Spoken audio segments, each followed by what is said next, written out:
to the Scottish Parliament, please listen to the following information. We would like to ensure that the time that you spend with us is safe and comfortable. If there is an emergency, an announcement will be played over the public address system. Please listen to this announcement and follow the instructions given. Staff will be on hand to assist you. Finally, please can I ask you to switch all mobile devices to silent. Many thanks, and we do hope that you enjoy the event. Good evening, everyone. Thank you again for your patience, but please welcome our speakers for this evening, Sir Tom Devine, Stana Nenadic, and the Presiding Officer of the Scottish Parliament.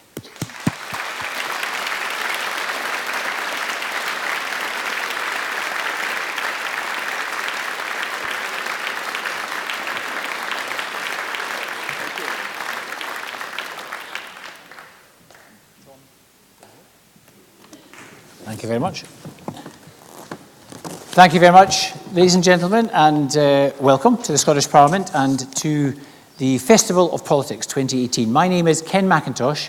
I'm the Presiding Officer here in Holyrood, and it's a delight to see so many of you here this afternoon.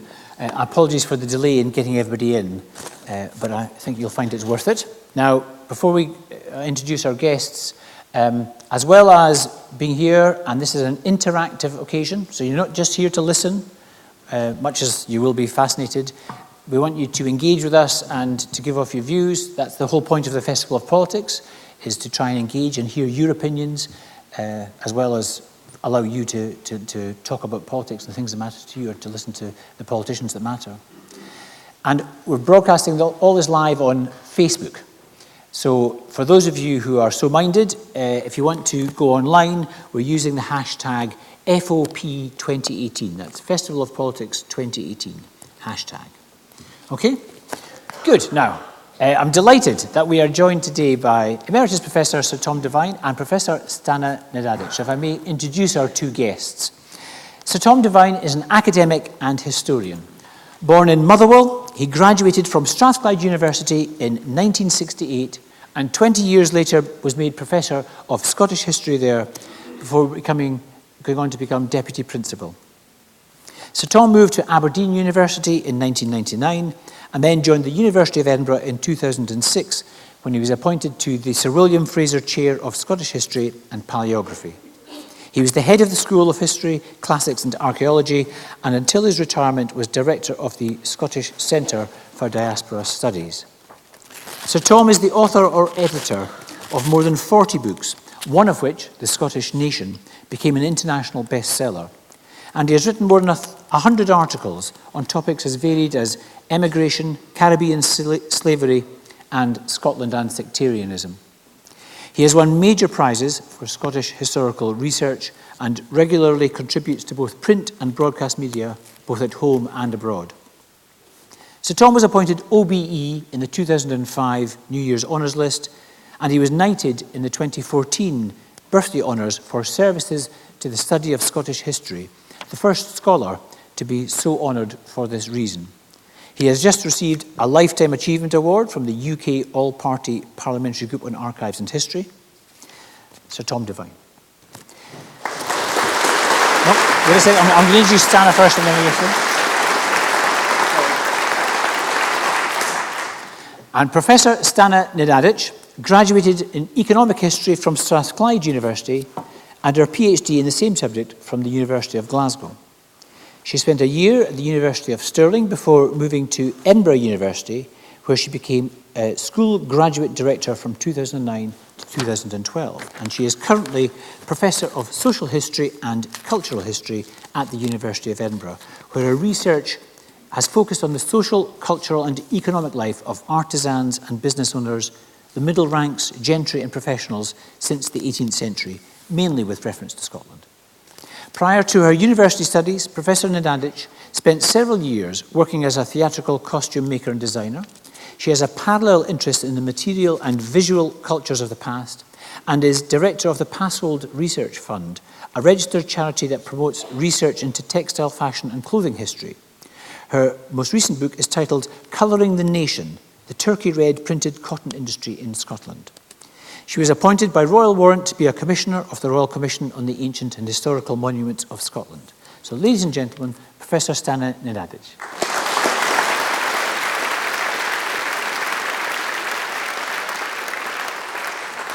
So now, ladies and gentlemen, before we begin our discussion, I'm going to ask Sir Tom, if he will, to introduce and to talk to us, to give us some background on his most recent work, the Scottish Clearances. Sir Tom. Thank you very much, Ken. Especially for those very generous introductory remarks. Good evening, everyone. It's tremendous to see so many of you here, and especially to hear a presentation and a discussion, and what is undeniably one of the key, perhaps most controversial, certainly emotive subjects in Scotland's modern history, and to have the discussion in the chamber of our Parliament. I think it's a marriage, if you like, of the topic and also the environment which we have here today. And also, by sheer good fortune, although Ken didn't mention it, Stana was one of my undergraduate students some time ago at Strathclyde University, and I certainly marked her out for high achievement of the type that she's now developed in the last several years. And so what I'm going to do is to set the context in relation to this book, and then we're going to have a discussion. And I think perhaps the most important thing of all, as the presiding officer has said, is to give you an opportunity to comment and to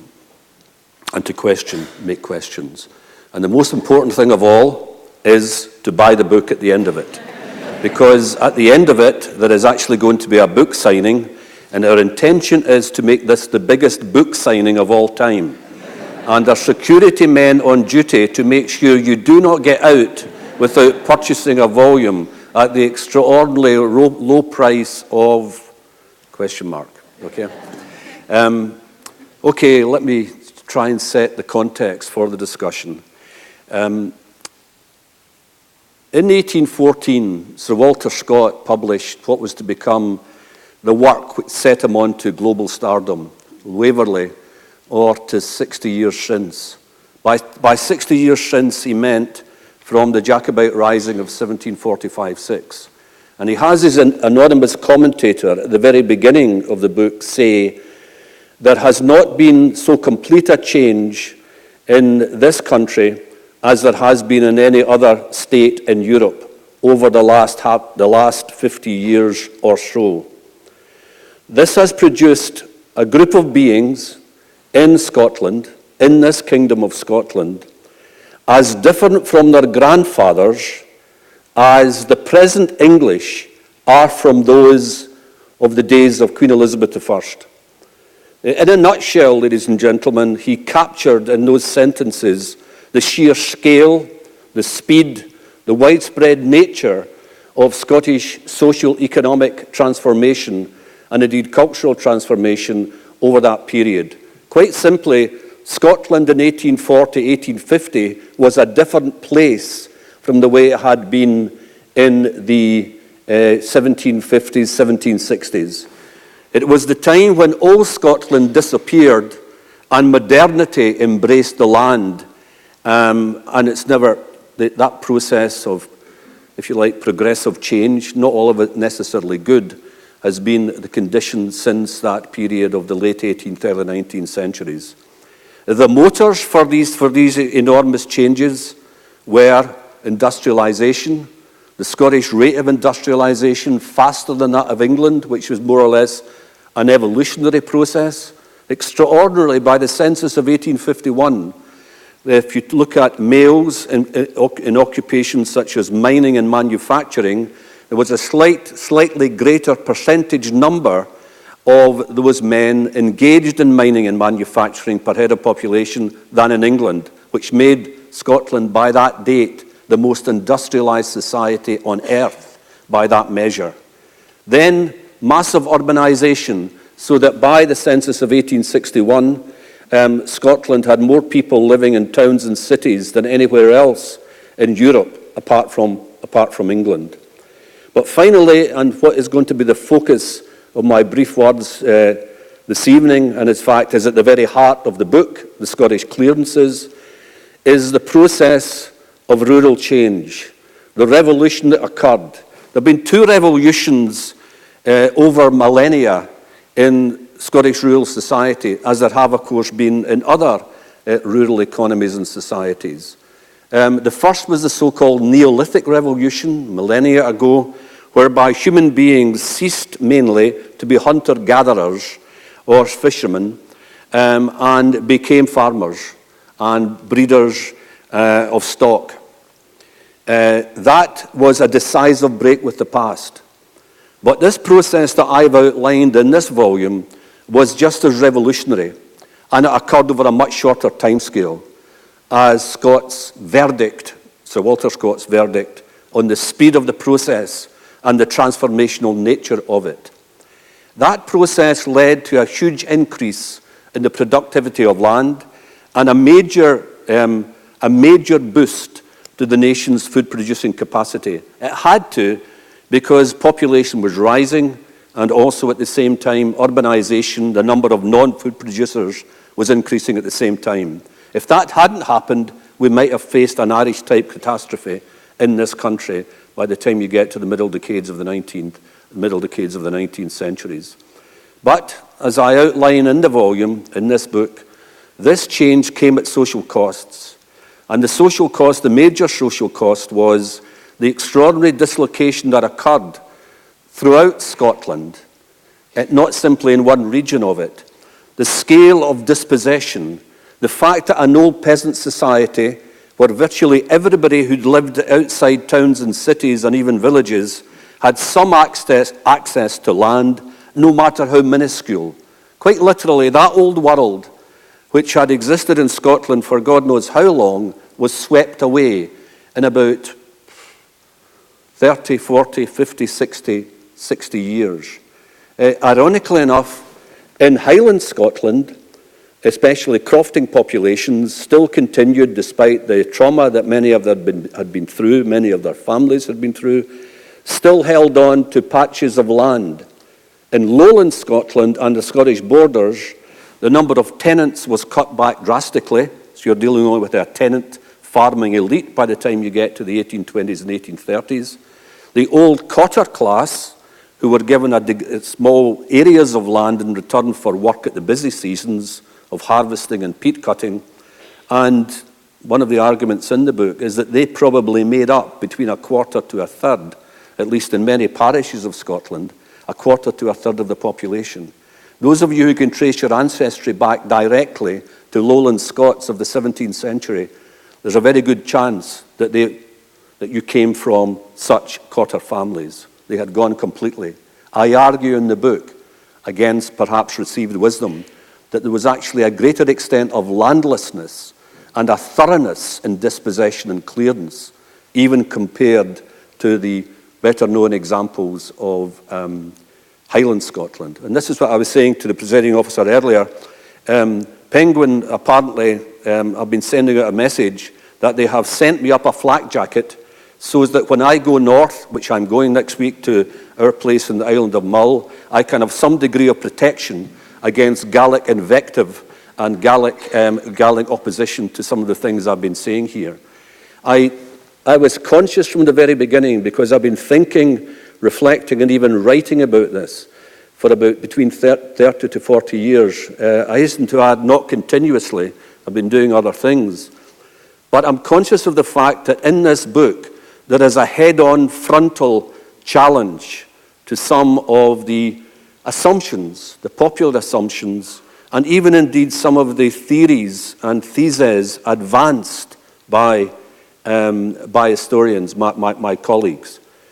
And in order to, therefore, have a degree of conviction in what I'm saying, there is a greater assembly in the book, or based on the book, of original sources gleaned from archives, libraries, personal collections, even the, if you like, the handed down, the oral traditions of the people insofar as they can be collected today in the year 2018.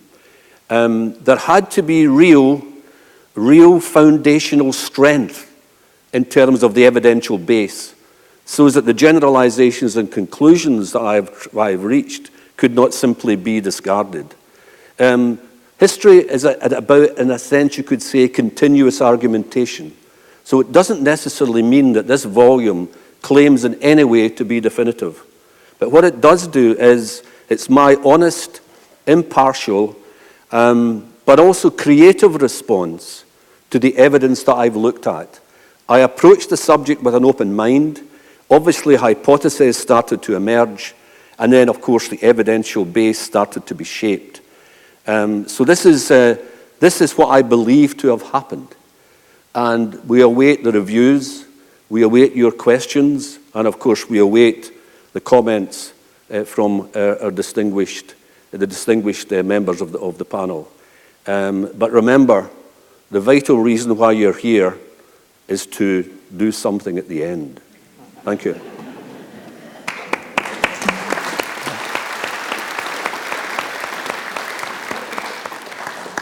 Thank you very much, Tom. And now, Stan, if I can turn to you. This is an area that you know well yourself. Your own book, Lairds and Luxury, looked at part of this. So as an 18th century historian, as somebody who has had the opportunity to read the book and heard Tom's remarks, what did it chime with your own view?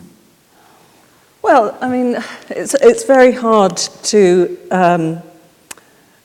say anything about a book like this which is not part of my own long intellectual genesis as a historian of Scotland, starting as a student of Tom Devine. So Tom Devine's work has obviously shaped the way I've seen many things. Tom probably doesn't perhaps know this, but I started as a student of English literature and found myself, in common with many undergraduate students, I think, when they start their degrees, after a couple of weeks thinking, why am I doing this degree? And economic history was my outside subject. And I was really astonished by how vivid it was, what an amazing department it was that Tom was part of those days. And the history of Scotland was new to me. So you didn't just buy the book, you bought the whole career. I bought the package, I bought the career, and it served me very well indeed. Yes, I wrote a book. It's well over 10 years ago since I wrote about the Highland gentry. But the story of the Highland gentry in the period that I looked at it's the other side of the coin that's explored in this book. And of course, I was absolutely delighted that Tom asked me if I'd speak at this event and be part of this event, because a book like this is only something that can be produced after long reflection on the subject. It is the product of decades of assimilating such a wide range of understanding of the sources and the other scholars that have worked on the subject. And I think what you see in this book is not just a real engagement, obviously, with the Highlands, though I suspect that's the area that most people will want to gravitate towards because that's where the controversy is. But it's an engagement with the other side of clearance, which is the lowland experience, which Tom has been the historian of for many, many years. And of course, Tom might well have taken it into the north of England. I come from the north of England, and there is much of a similar experience to what you saw in the borders going on in the north of England as well.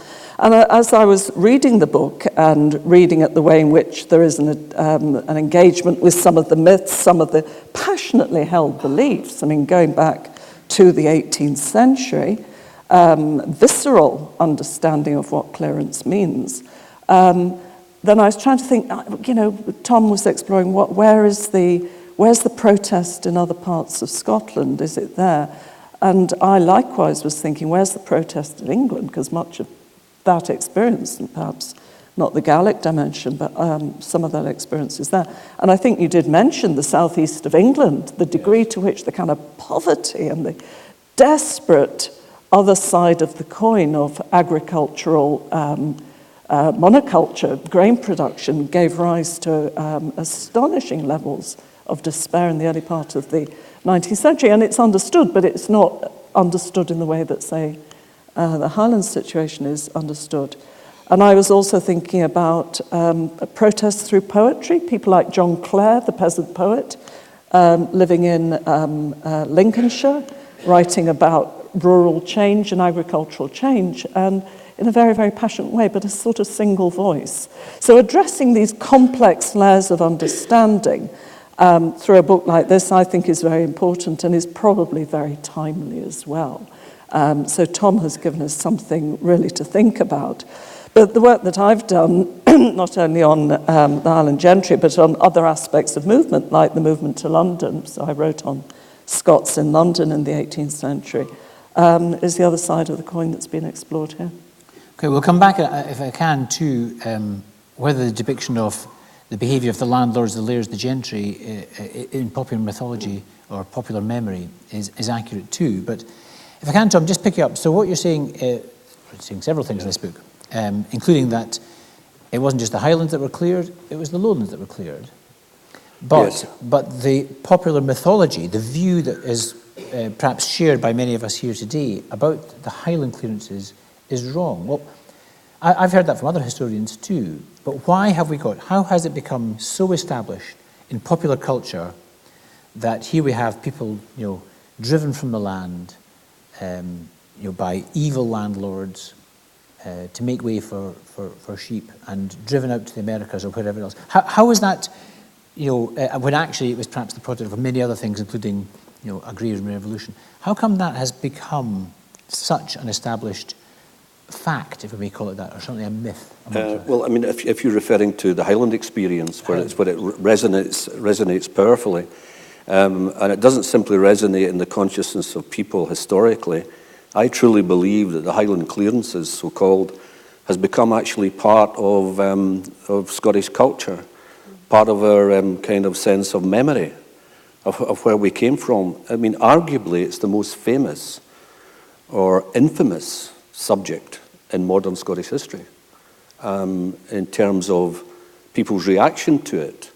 They may not necessarily know about it in detail, but there's a sense, I mean, as we were discussing just before we came on into the chamber, one of your parliamentary colleagues the other day referred to Brexit as possibly the source of another Highland clearance. And there's a lot of metaphors like that which are used, or similes, or parallels drawn. So there's absolutely no doubt about it. In terms of the folk memory of that period, coming right down to the present day, there's a sense that dispossession was uniquely and specifically Highland. There's a number of reasons for it, and I explore the reasons in the book, because I find the kind of tension between what people believe, mythology that is, and the actual evidence, the evidence that's come through, which of course as a research historian I've had the time to look at, but others cannot. So it's a fascinating area to explain why, given this truly enormous gulf often between the realities as the documentary historian discovers them and what people believe really in terms of a kind of social cultural set of assumptions. There's a number of reasons. Don't let's forget the extraordinary allure of the Scottish Highlands. In the book, for example, I talk about, over the last 30 years, the number of monographs produced, academic monographs. These are not popular books. These are serious academic analyses compared to the number of books produced on the rural lowlands. It's something like somewhere in the early 40s, including Stana's book. In the rural lowlands, it's 3 or 4. That's the Cinderella, if you like, of modern Scottish historical studies. And so therefore there's a glamour, and it seems insane to say this given the suffering that people experience there, but there is a seduction about Highland Scotland which almost would require a psychologist to explain. It's partly the scenery, it's partly the romance of clanship. One of the reasons why this new Outlander series has been so popular throughout the English-speaking world, and perhaps beyond, is, for one reason anyway, it's set on that extraordinary place of world-class scenic beauty. And then, of course, the other element in it has been the way in which unlike, again, rural lowland Scotland, from the middle decades of the 19th century right through until the 1960s, 1970s, the suffering of the Highland people has been displayed politically and also by writers, painters, artists, politicians, etc., etc. In other words, a high profile has been given to the Highland experience throughout that period. And finally, of course, given the imprimatur in the very readable prose of John Preble in his book, The Highland Clearances. Not many of you will know, for example, that it is the biggest selling history book, that is Scottish historical history book, of all time. It has sold something of the order of 260,000 copies. My publisher is the same, Penguin. And I recall my editor, and this is the 5th book I've done with him since the Scottish Nation of the 1990s, and he's saying, well, one of the reasons we agreed to do it, Tom, is because of Preble's extraordinary success, because they thought maybe they would have another quote, bestseller on their hands, unquote. Because Preble was a wordsmith, or was, he's no longer with us. He knows how to write fluently. He knows how to engage people. He also writes in terms of what I call faction. That is, it's not absolutely true. It's not absolutely clear what is entirely based on documentary evidence and what is not, because the pieces, the stuff he wrote is by and large not referenced or footnoted. But it's a very easy read, and my own volume is up there to some degree in the Amazon bestsellers list at the moment. But down in Scottish history bestsellers at number 17, waiting to attack, if you like, keeping the powder dry, is John Preble's The Highland Clearances. It's still selling well, and it portrays what happened in Highland Scotland as a struggle between good and evil. The greedy landlords who had prostituted their role as clan chiefs, and the poor peasantry who had been betrayed by them. It's almost a morality tale, and that does powerfully appeal to people. But you're not denying that there were cases. I mean, the stories of Patrick Sellers, the factor to the Duke of Sutherland. Not at all. The thing, there's two aspects to then what you go on to. First of all, I'm not in any sense denying the incidence of clearance. Of course, there was massive clearance in the Scottish Highlands. But what I'm trying to say is there's been a terrible imbalance. It's not very well known, just to give you one example, that clearance started in the Scottish borders, the western and central borders, the removal of people for stock rearing to make large parks for cattle and then eventually large sheep farms. It started in the 1660s, 1670s. That was a full century before the Highland clearances. And ironically enough, the beasts, especially the great Cheviot breed, the flock masters who had started to grow wealthy over the previous century, before the middle decades of the 18th century, on sheep farming and cattle ranching in the borders. In other words, the entrepreneurs of new sheep farming in the Highlands were people who migrated north. So in a sense, curiously enough, the Highland experience was incubated in the southern uplands long before large-scale sheep farming of that type began to penetrate Gaeldom. So in no way, if people read the book, will you see any attempt to downgrade clearance in the Highlands. That there is an attempt to say that this was a pan-Scottish development, and that's why the book is called The Scottish Clearances. So, Stan, just turning to you, the part of the popular assumptions about the clearances is that the landowning classes themselves, either the clan chiefs or the lairds or the gentry, were more concerned with their own conspicuous consumption than they were the fate of their tenants or their clansmen and women. Is that the case that you found when you published your work? Basically, yes. So they spent their time here in Edinburgh? Yes. But the key to my study is that this is a kind of narrative that the Highland gentry were more interested in their own family or their own consumption or their own income than they were on the people that lived on their estates. So what I sought to do in that book, though that wasn't the point of departure of the book, the point of departure about writing about the Highland gentry was really to explore the concept of luxury. So luxury is a very important 18th century economic idea, and it's basically founded on the notion that one of the ways in which you get the economy going is by cultivating consumption. So that's an 18th century idea. And it was replicated across Great Britain. The luxury trap. The luxury trap, yes, it is a trap. And there are, people like Adam Smith spoke about this and the moral implications of excessive consumption. And one can spend a lot of time talking about how the economists balance these moral imperatives around an economic necessity. The gentry, the Scottish Highland gentry, were no more than part of a bigger gentry population who had to kind of balance that with the utilisation of their land, the demands of their families, etc., etc., etc. And they got trapped into this business of making money and consuming. So one of the things that they do, and we know they do this in very large measure, and they do it partly to reconcile the fact that the land that they own is a relatively poor resource. You can only do so much with that part of Britain.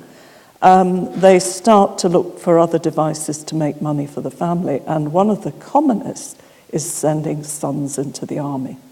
So that's great because you can, if you don't get killed, you can make money out of the army. And also, because of the way of peopling regiments in the 18th century, you take your regimental cohorts from the men that live on your land. So that is how all regiments are raised. So at one level, you're serving a particular kind of agenda that feeds into clanship, so it kind of perpetuates ideas of clanship.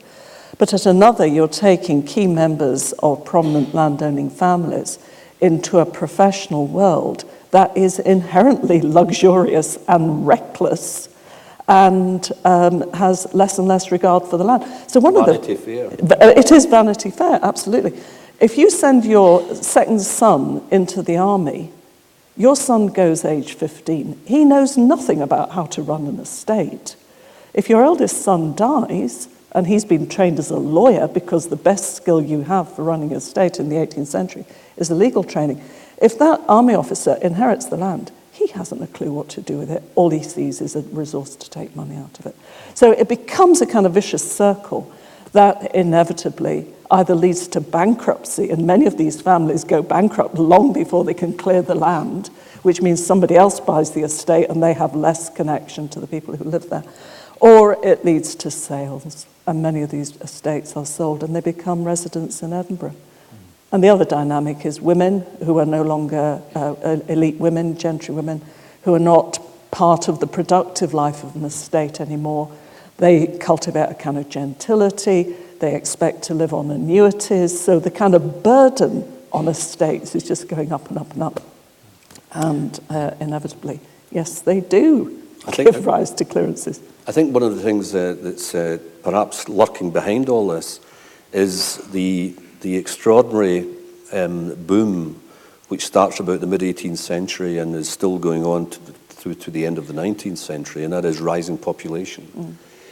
When I worked a number of years ago in Scotland and Empire, I was trying to understand why the Scots, especially male Scots, not least military Scots of the type Stana has described, made such an impact on Empire, because disproportionately the statistical evidence suggests that they did. It's not simply a Scotch myth, if you will. But the thing was that I came across example after example of landed gentry in Scotland, not simply in the Highlands, but across the whole country. And of course, it was exactly the same in England, because they were going through the same population revolution, of having 10, 11, 12, 13 sons. What do you do with them if you're a member of an elite? Because there's not simply a concern to make sure they're employed and they can earn their own living, but there's also a concern to retain that in that kind of group psychology gentility. And the fear that they will fall down and engaged in downward social mobility to the dishonour of the family. So the population factor, together with what Stana has described as the luxury trap, it's almost like a device coming together and crushing them. Now, in the book, I tried to discuss the vital point about will and subjectivity. That these people who indulged in some of these activities, like clearance, which seems to us in this period, of course, so odious, did they have a choice? Or were the forces so powerful that it was going to happen anyway? Because I do come across some examples of people resisting clearance and then only finally agreeing with their factors to do it when they were close to bankruptcy. And of course, in the book and elsewhere in the historiography is the clear evidence that the worst clearers of all were not the gentry, were not the descendants, if you like, of the clan gentry, but were lowland trustees who were brought in when an estate went bankrupt and who in law, in strict legal rigour, their role was to make sure the estate was rebalanced, its debts paid off, so that it could be sold for the benefit of creditors. That had awesome effects on the people on those estates, because by the time you get to the 1820s, 1830s, 40s, the only viable source of income for some of those highland lands was sheep farming, with the usual implications. I've got a number of other questions for you, but can I just ask the audience, if you do wish to catch my eye or ask a question, please just put your hand up and I'll do so. The gentry themselves, I actually thought you were the clan chiefs. In your book, I thought you were relatively sympathetic to them because you were saying that they weren't so much lured by the flesh pots of Edinburgh, whatever you called the capital in those days, as they were forced to go because they had to appear before courts. That was much earlier. That was in the 17th century. That was part of what I call the growing encroachment of the state. You see, the clan, if you want to simplify this, the clan system grew up in early medieval Scotland, and clan-type structures were across Scotland in this period, and they lived on to some degree in the Scottish borders, but much longer in the areas where the state had limited control. The essential rationale for clanship, eventually, of course, it was bolted together by loyalty, by tradition, by centuries of relationships between kindred or so-called kindred. But its original rationale was people were looking for protection from great men in periods of instability when the state couldn't guarantee it. So therefore, as the state becomes stronger in these areas, clanship-type structures start to decay. And the point you're making, Ken, was in the 17th century, late 16th, early 17th century, the Scottish state, partly because of the union with England in 1603, the Regal Union, began to flex its muscles more. And you see the steady ebbing away of clan structures, but they don't disappear. Because if they did disappear by 1745-6, you wouldn't have had their capacity to call out men, many of whom joined the not only the Jacobite army, but also through the various cadet branches of Clan Campbell, the Hanoverian army as well. So what you're addressing is something that did happen, and the landowners or the clan chiefs or the clan gentry at that time had no alternative but to appear in court, no alternative but to attend in Edinburgh, sometimes even to be fined.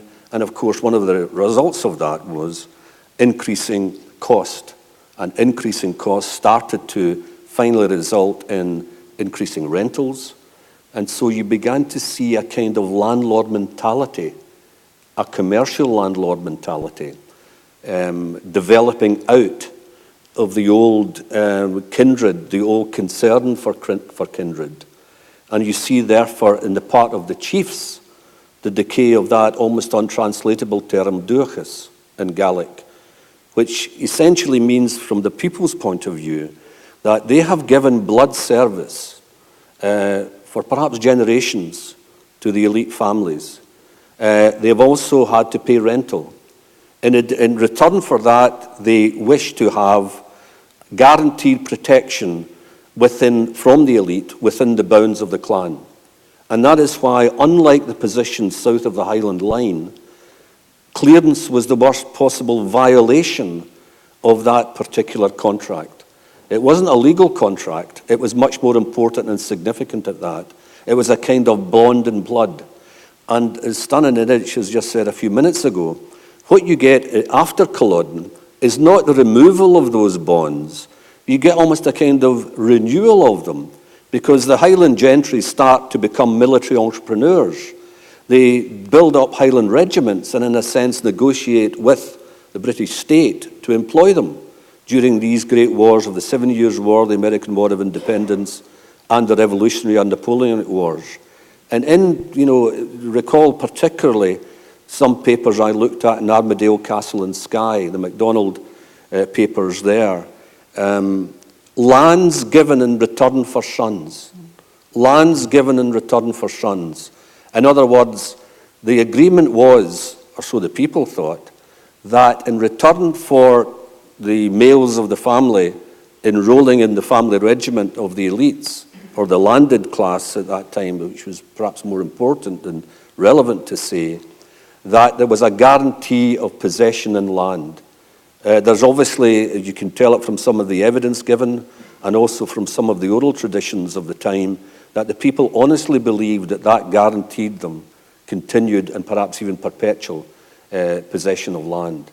And that is why when that sacred bond, in a sense a blood bond, because it was quite commonplace for husbands and sons to die abroad, not necessarily through combat but through disease, that was remembered, and that had an effect on the societal attitude in a way that removal in lowland Scotland didn't have to the same extent. Mm-hmm. Because in lowland Scotland it had been agreed for generations that if a tenant came to the end of term, the landlord had a perfect legal right to remove them, or at least not to renew the tenancy, and bring in somebody who was perhaps more skilled and able to pay a higher rental. That was a legal construct, whereas in Gaeldom, and especially in the Western Highlands and Islands, there was a quite different connection. And that is again one reason, to answer your earlier question, Ken, why in a sense the impact, the psychological impact on the collective attitudes of the people was more profound than anywhere else in Scotland. And I should say that there were, many people amongst the Highland gentry could see what was happening, but it is kind of relentless. And I recall reading some of the papers of the Malcolms of Poltalla, and slave owners, that's right. So the estate owner was a Jamaica slave owner living in London, fantastically wealthy merchant, sending money back to the estate. By today's standards. Yeah, absolutely. Yeah. His younger brother lived on the estate and ran the estate, and he's writing letters to his older brother saying, the people would like you to come and live amongst us. We want you to live here. And he's writing back saying, I can't, I'm making big money here. I'll be back next year or 5 years' time. And it is, people could see the writing on the wall, but the kind of pressures are relentless to undermine the system.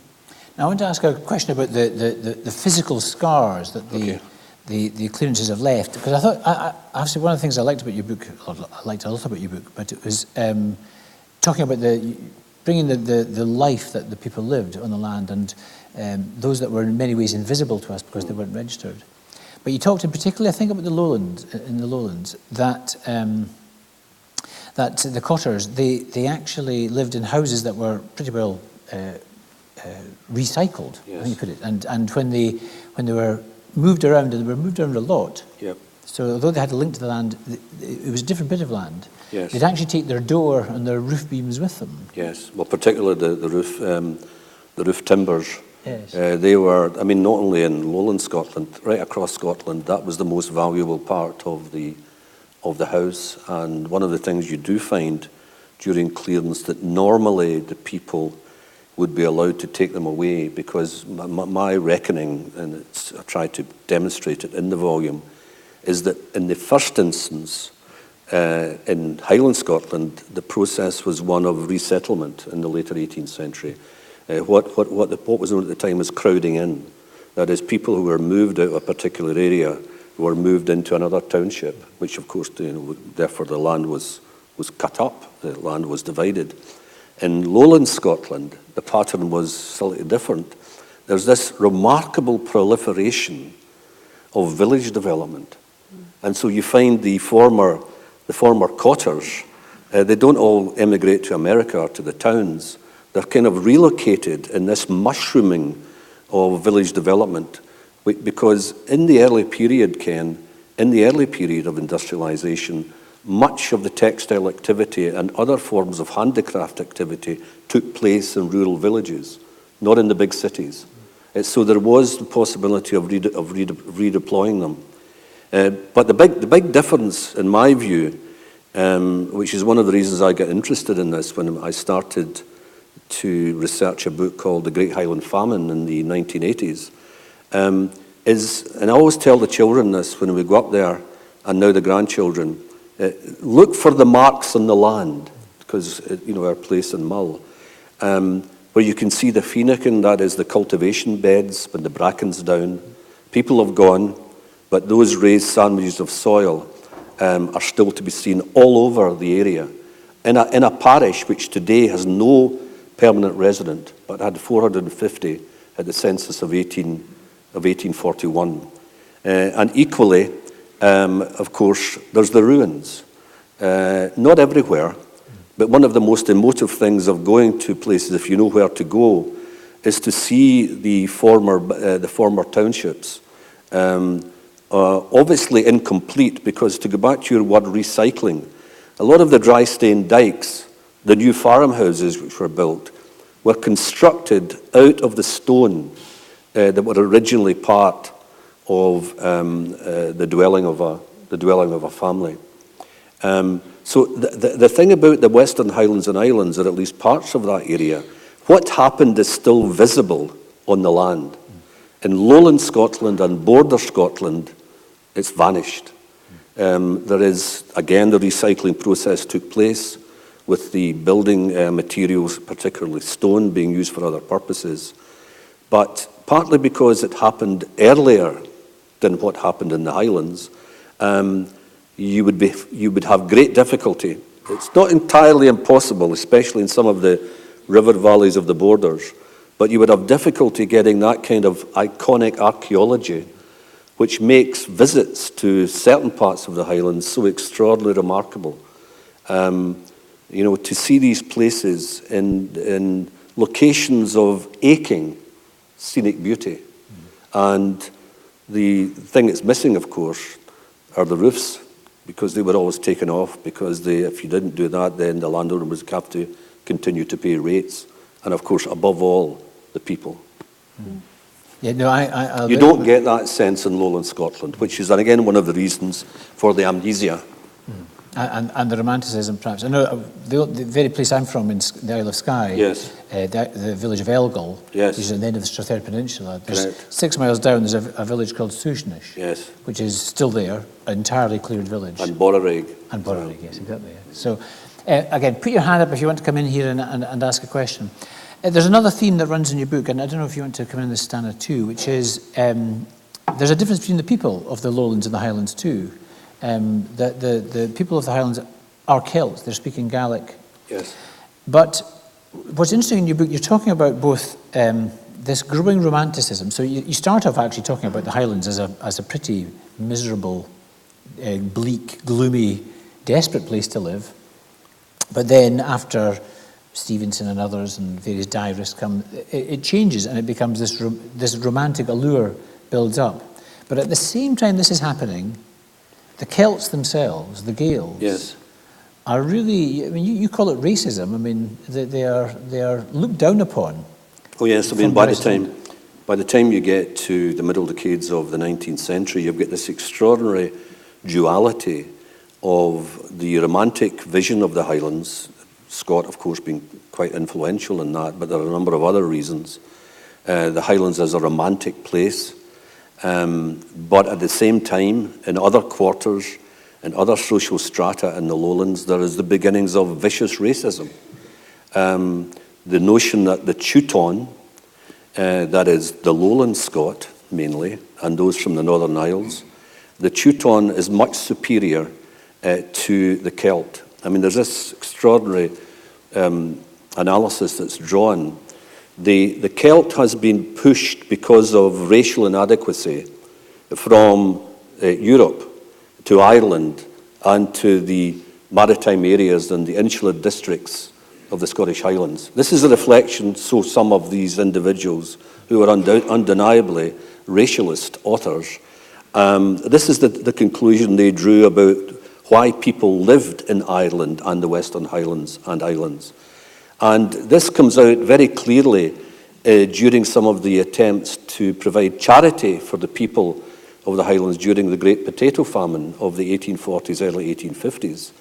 The big, if you like, the intellectual and bureaucratic boss of much of the charitable activity, and especially government activity, was one Sir Charles Trevelyan.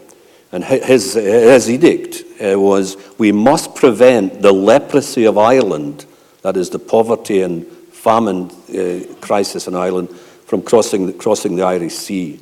And in order to avoid that, he said, we'll have to get rid of at least 40,000 of these inadequate Celts and bring in their replacement, and this is spelt out clearly in the book, 40,000 Germans, because they can be guaranteed not only to have the superior intellect, but the work ethic that these inadequates, the work ethic that these indolents do not have.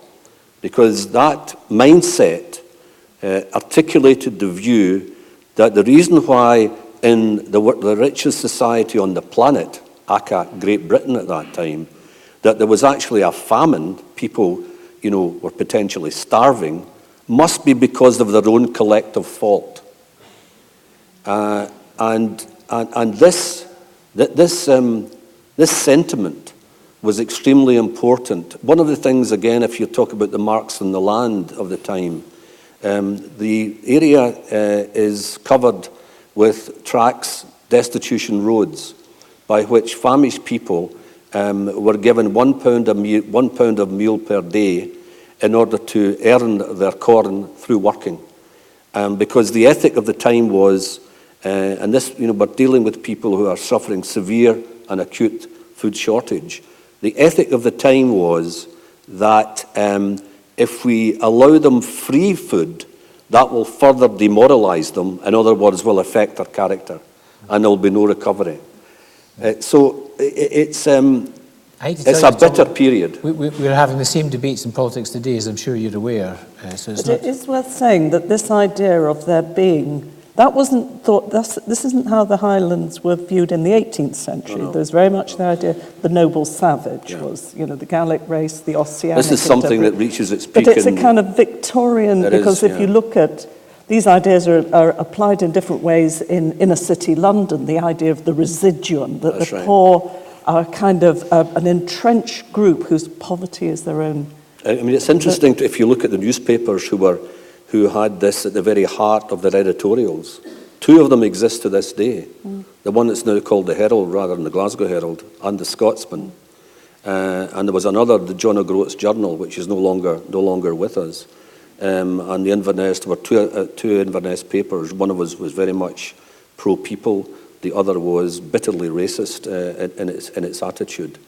So that then explains, Ken, why by the time you get to the 1840s, 1850s, you get some of the most draconian clearances in the Highlands, because the people who managed these processes in a way which didn't happen in the earlier period thought these people were almost subhuman, and they could be treated in a certain way, which of course never happened at all in that particular way in lowland Scotland.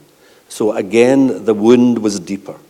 The wound was deeper and more penetrating, and the collective memory in a peasant-based society remembers it. I mean, one of my favourite one-liners, if you like, from the history of peasantries in Europe, the great French historian Pierre Joubert who wrote a mammoth work on the peasantry of the Beauvais and the Beauvaisis in France. No peasant willingly gives up his land, be it only half a furrow. So therefore you had this extraordinary, almost epic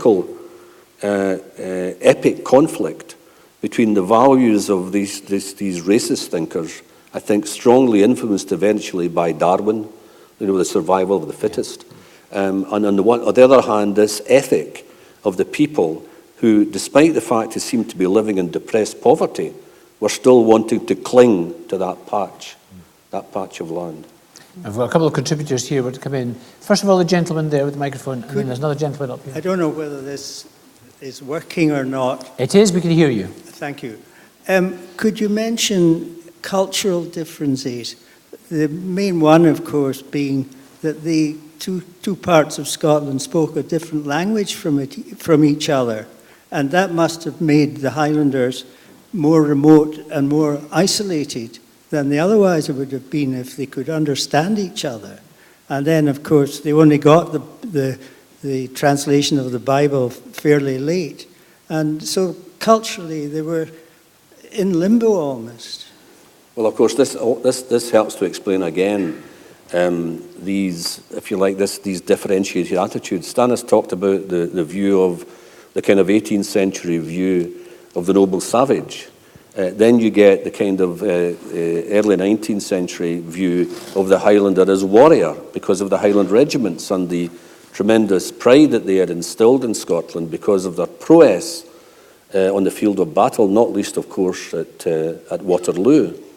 But then, partly because of this devastating failure of society, you get the third differentiating thing, and of course an important differentiator, is language. So it's quite easy to see these people as alien and different. And it's not all that far when you get to a catastrophe, as you had in the 1840s and 1850s, to think of them as different in other ways as well. That they're not really the same as us. This is the view of certain members of the educated middle classes, and to a degree upper classes in lowland Scotland. I'm not painting with a broad brush. That's not necessarily the view of everyone, but it was certainly the view of some influential people. And unfortunately for the people of the Highlands in particular, these influential people were at the heart of the charitable activities that took place during that crisis. So yes, the sense of difference, the sense of the other, may also have been affected in lowland Scotland by the fact that they spoke a different a different language. But before I bring the gentleman in here, would it be fair to say you can see the traces of that in attitudes to Gaelic today? I mean, even today in Scotland, although the Scottish Parliament has passed a Gaelic Language Act to try and stabilise the language and recognise its authenticity, there is clear hostility still to Gaelic in many parts of Scotland.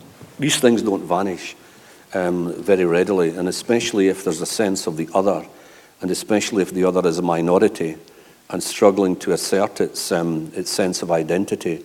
It's not surprising that there are elements among the majority, especially if it involves taxation and funding, who are going to feel like this, Ken. By the way, which is a great pity. I'm trying to bring out, my computer's crashed, typical, isn't it? Trying to bring in the Facebook audience here. Gentleman up right at the back there. Can I just thank Professor Devine for wonderful, comprehensive, which sounds to me like a comprehensive treatment in a great book. I'm a geographer, so I venture into history a little bit with some trepidation. You began by saying, why is there this imbalance between what happened in the lowlands and what happened in the highlands? And you made it sound initially a bit puzzling, but since then you've given all kinds of explanations, the landscape, the culture, and so on. Could I just suggest maybe two small further factors? That so many of in some cases, the people cleared off the land in the highlands went to Canada as communities and settled in Canada as communities, and they remembered as a community what had happened to them. And so you can find some monuments, for instance, the island of Arran, to clearances that happened there, put up by Canadians. So then, of course, maybe an obvious thing, these traumatic things in the Highlands happened when there were more, there were newspapers, there were reporters, there were journalists who could, and people to observe how horrible it was in some cases. And then maybe another perhaps less tangible thing, rather speculative, the well-recognised symbols of Scotland, tartan, bagpipes, whiskey, and so on, really come out of the Gaelic culture. And that, in some ways, tends to erase lowland culture to some extent. It gets played down outside Scotland. And but of course, the Highlanders migrating to the industries and cities in the lowlands took the culture with them, and that sort of perhaps helps to explain. But why that we have these as our national symbols. But okay. It's can I ask you, sir, because in Parliament you only get one question. You're already into your third, I think. So these are just some comments. Thank you. The interesting thing was you actually made a set of comments rather than questions, and all I can say to you is, in great detail, all of them are in the book. So if you want the evidential base, as I keep calling it, for your arguments, then you'll find it aplenty in there. There's just one last thing I would like to say about, well, I call it Highlandism. You've called it tartanry. And let's face it, the world that I'm talking about, and it's not the world as existed, it's what I call designer Highlandism. You know, the stuff that people wear in Burns nights and at weddings, etc. In fact, I actually called it, in a recent work I did, neo-Highlandism. Because in the 50s, I don't know if either of you can remember this, but I can. In the 1950s, early 1960s, it used to be said that only members of the armed forces and Tory gentlemen walking down Princes Street wore kilts. And now it's everywhere, at weddings and graduation ceremonies. I don't see it as often yet at funerals, but it's coming. Because there is something extraordinarily seductive about Highlandism. My last graduate student, a Swiss-German called David Hesse, he's now a senior figure in one of Zurich's biggest newspapers. He produced a thesis, and it's now in a book called Warrior Dreams. And it's about this extraordinary thing, this craze that exists between Moscow and Stockholm of people dressing up as Highlanders. The pipe bands, military enactments, all sorts of related activities. None of them have ever been to Scotland. None of them have any Scottish blood. He counted something of the order of 3,800 of these spectacular events which were going on. Interestingly enough, none of them in the Mediterranean areas. It was all Northern Europe.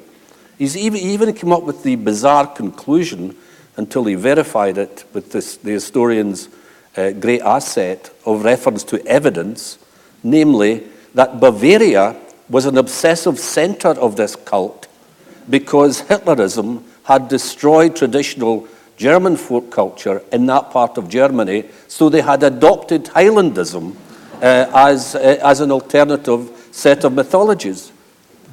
And this is why, eventually, ladies and gentlemen, I came to the conclusion that not only did I require a sociologist as part of the supervisory team for David, but also a psychiatrist. It was beyond the, sorry to use the word ken, but it was beyond the ken of a mere historian why this is. And so if you then go back to Scotland, to Scotia, what we have done, we have adopted a form of sartorial nationalism. One of the great assets, of course, advantages of that in terms of visitor attraction is we now have probably the most globally recognized national dress of any ethnicity in the world. And of course, this was building up in the late 18th, early 19th centuries at the same time as the real Highland society, not the designer Highlands, was being torn apart by eviction, by destitution, by the failure of various economic activities, and not least by famine. I am a great lover, in terms of my trade, a great lover of paradox, problem, puzzle. This is one of the reasons why we have such a wonderful laboratory for studying the human past in a manageable context as Scotland. This is why we are envied by historians throughout Europe, because there's so many aspects to our history that are part of some of the great themes of historiography. But because we're relatively small-sized, because we've only a relatively small population, doing that in terms of what the French call histoire totale, total history, is manageable. In a way which is very difficult, for example, in Russia, very difficult in the USA. We can manage it, and that is one of the reasons why a semi-witty journalist a couple of years ago called Scottish Historical Studies the new rock and roll.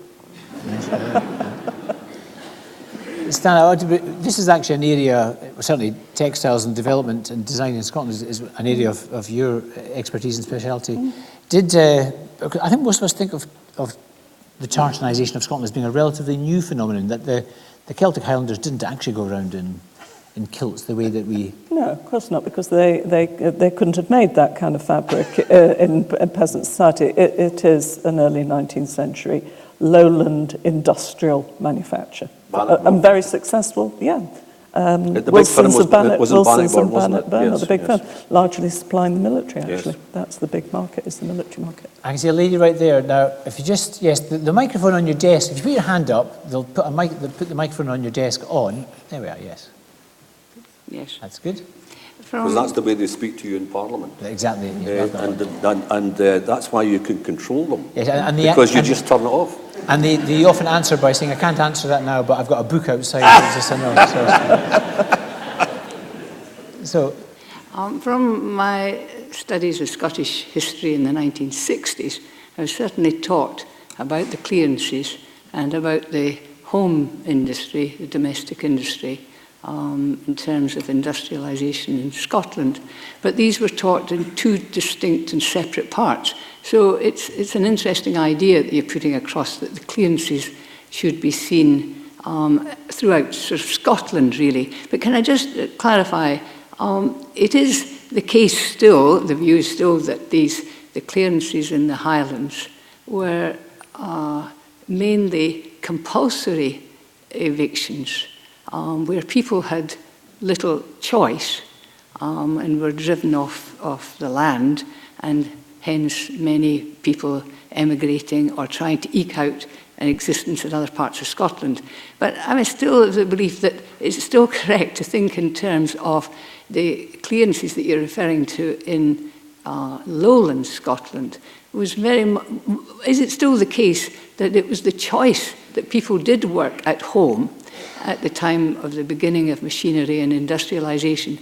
But is it that people still had a choice to leave the rural areas and move into the towns because they thought that there were the possibility of better conditions, or there was more, they would eke out a living in a better way? Or is it that the industrialists somehow pulled the people? I don't understand that bit. So it's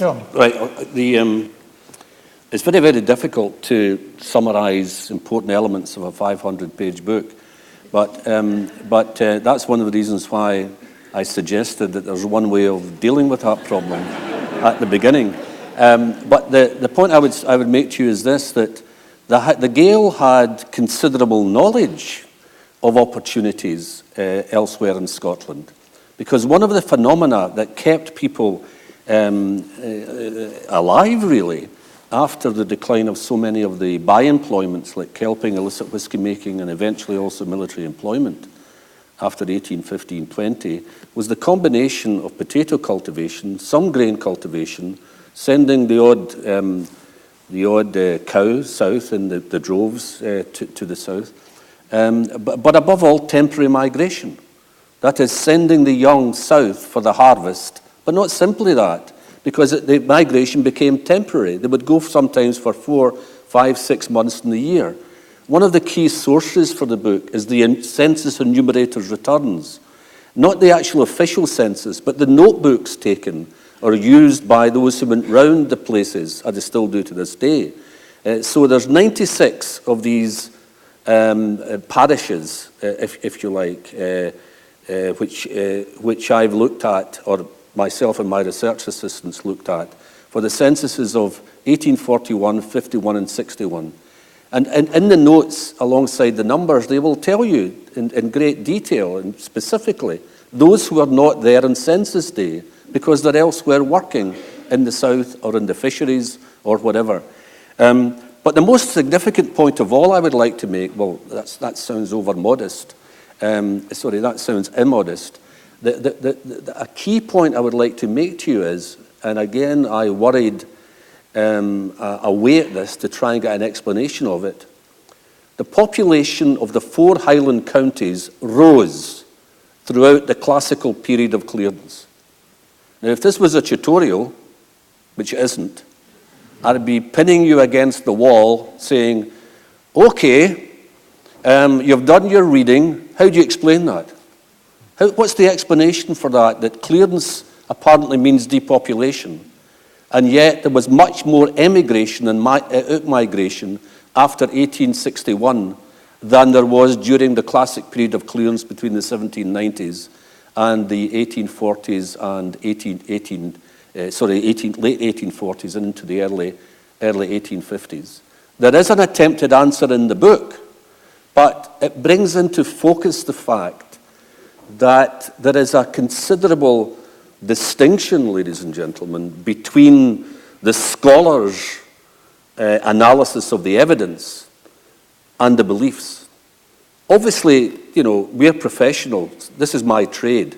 And in the same way as a joiner or a plumber, you get to know the detail, the inside stories of the thing. And it's fascinating.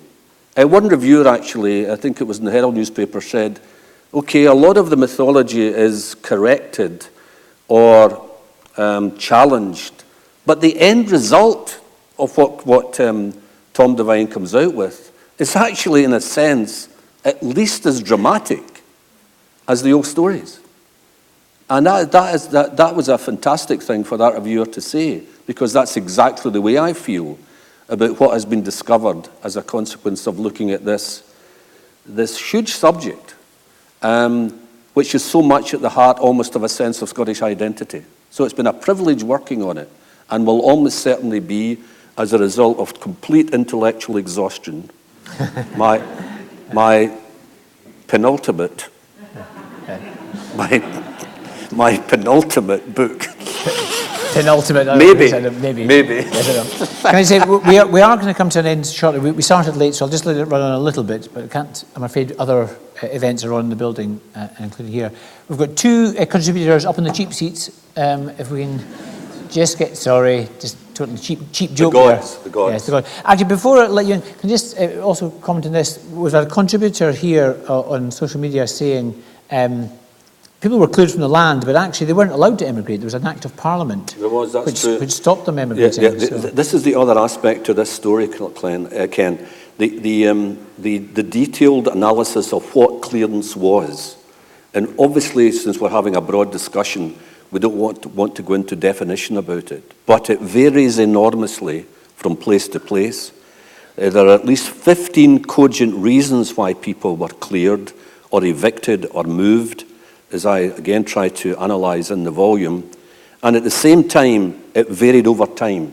So this gentleman on social media is referring to a time when the landlords were totally opposed to out-migration, which was the case until about 1815, 1820, when they have what they call a redundant population and they want rid of them. But during the earlier period, they practiced what I would call a kind of duality. They would lease the interior glens to sheep farming and sometimes cattle ranching. People would move to the coast, where they would be settled in crofts. The croft was, and this was well thought out in terms of the literature of the time, the croft would be cut to such a level, cut to such a size, that the people could not gain an entire annual subsistence from it.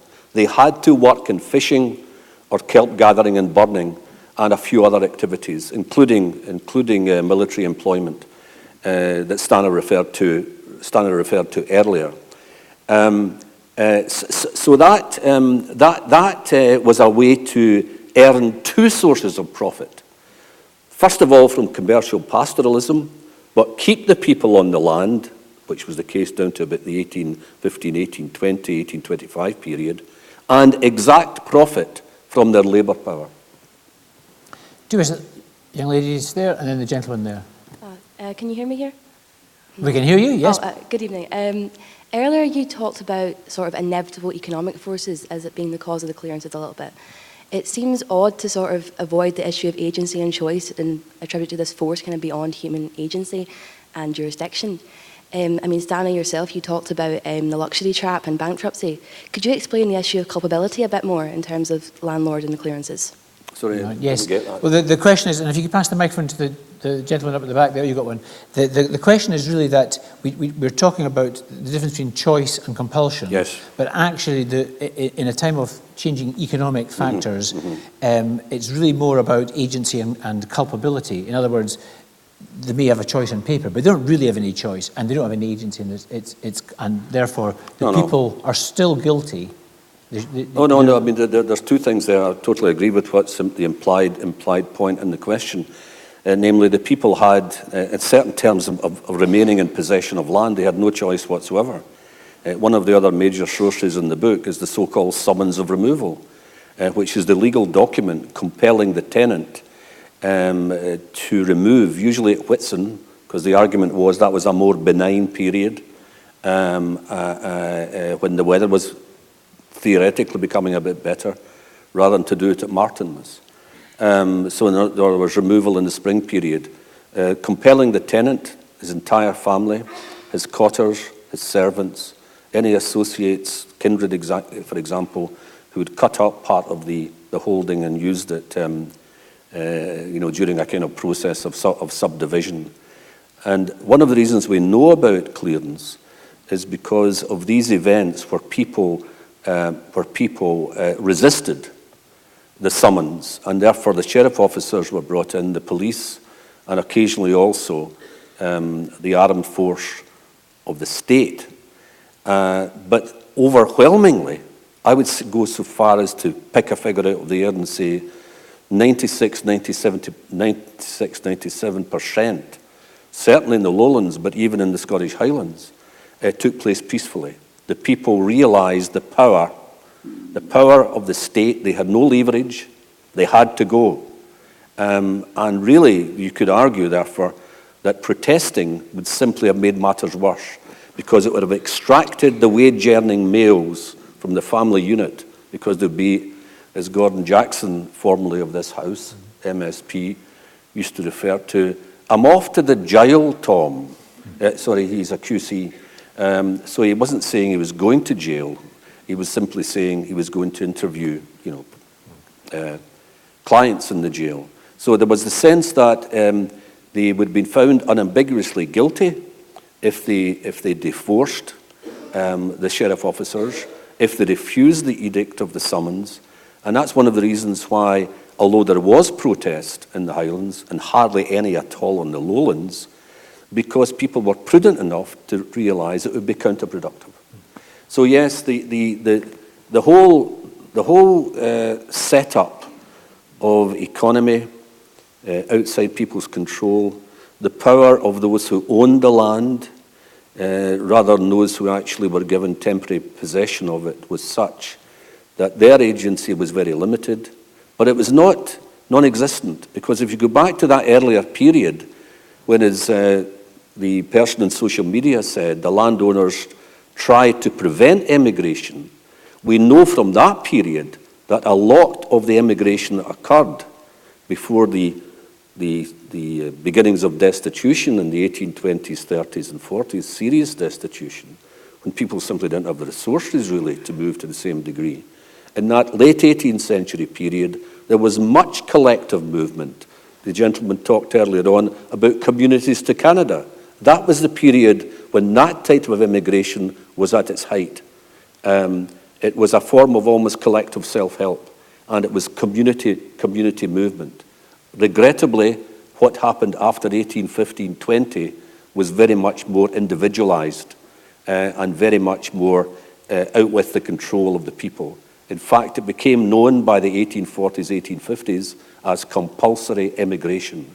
They faced the bleak choice of eviction or eviction plus assisted transportation across the Atlantic, or eventually by the mid-1850s to Australia. Tom, I'm conscious that yes. we're coming to the very last comment from the gentleman at the back. Yeah, I haven't yet had the benefit of reading the book, but one of the aspects in terms of, if you look at it from a global perspective, there were a lot of things going on in the 18th, 19th century, which basically was, if you want to interpret it as the modern world.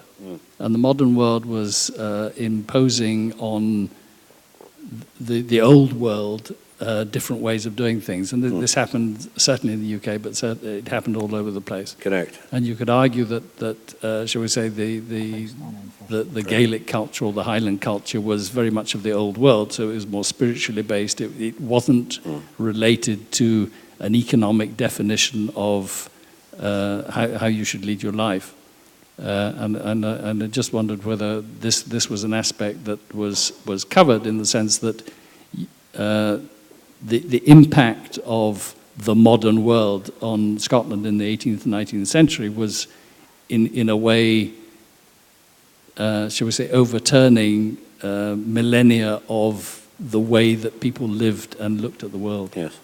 I think that very much is. Before bringing in Tom Stannard, can I just ask for your... Well, yes. I mean, the Gaelic culture became commodified, and that is part of the modern world. So outsiders, people like Pennant or Johnson, visited the Highlands as tourists, and you start to see the beginning of the modern tourist industry in the Highlands, and the building up of tour guides and armchair tourists and collecting of songs, and it's kind of transformed into another kind of cultural experience, but it's an experience that's divorced perhaps from some of the traditions.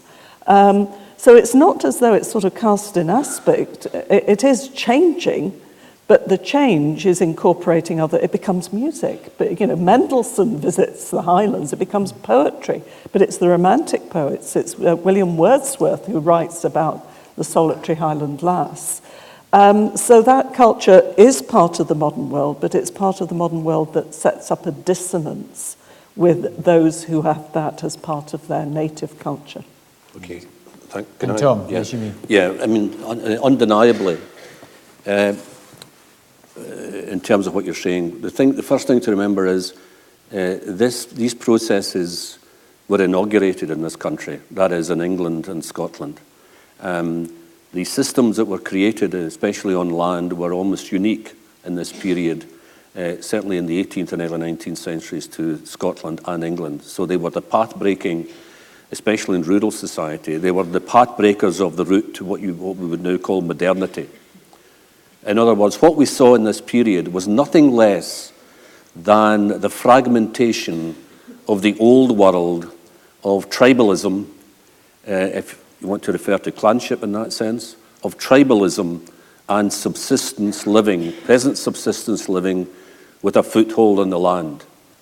And what was in place by the end of the period, certainly in Scotland by the 1840s, 1850s, though not in many other parts of Europe, it has to be said, was the triumph of market capitalism. Tom Stannard, I have to say I've got 1,000 more questions, including, I was going to ask you all these political questions on the agenda today, but we haven't had a chance. However, as I'm sure you are not unaware, Sir Tom is going to be available for a book signing down in the lobby immediately after. So, and there are various other events still to go on this evening and also tomorrow, so please join us. Can I say thank you very much to you for your time. Thank you to Stannard and Harach and Sir Tom Devine. Thank you.